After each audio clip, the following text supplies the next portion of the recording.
Welcome to NovaStar course. This video will introduce you to the pre-stored screen function in NovaLCT.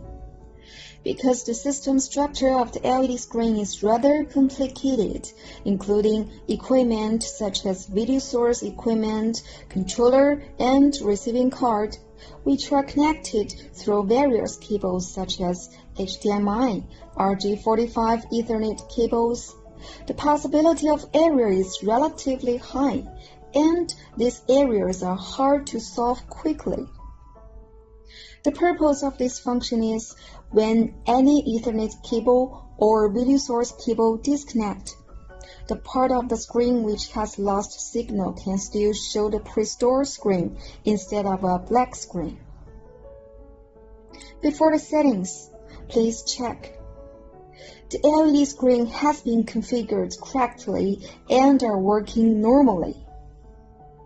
Make sure that the control computer directly connects to the setting card without any third-party devices, and scaling function on the setting card is disabled.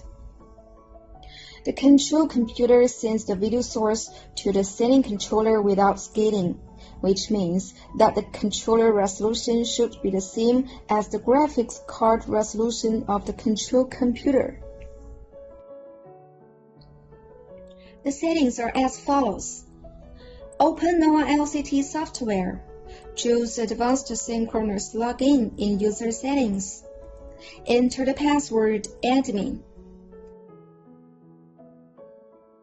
Click Settings. Choose Pre-Store Screen.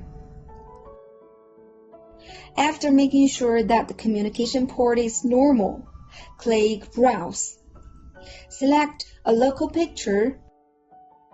You may choose the picture to be displayed on the whole screen or every single cabinet. You may also choose a display effect for the picture, including tile, stretch, and center.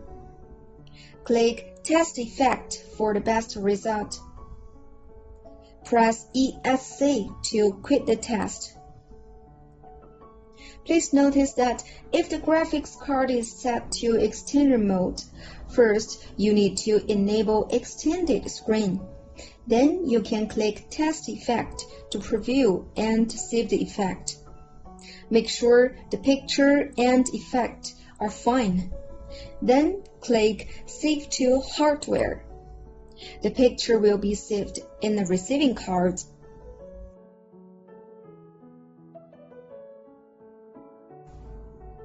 Choose Pre-Store Picture under both disconnect cable and no DVI signal. Click Send and Save to Hardware to finish the settings. There are some other functions including check the stored picture, which will make receiving cards show the currently saved picture, as well as the last frame function. If the last frame is enabled, when a corresponding signal disconnect, the screen will keep showing the last frame image before disconnection, instead of showing the pre-stored picture. Okay, that's all for the pre-stored screen function. Thanks for your watching. See you next time.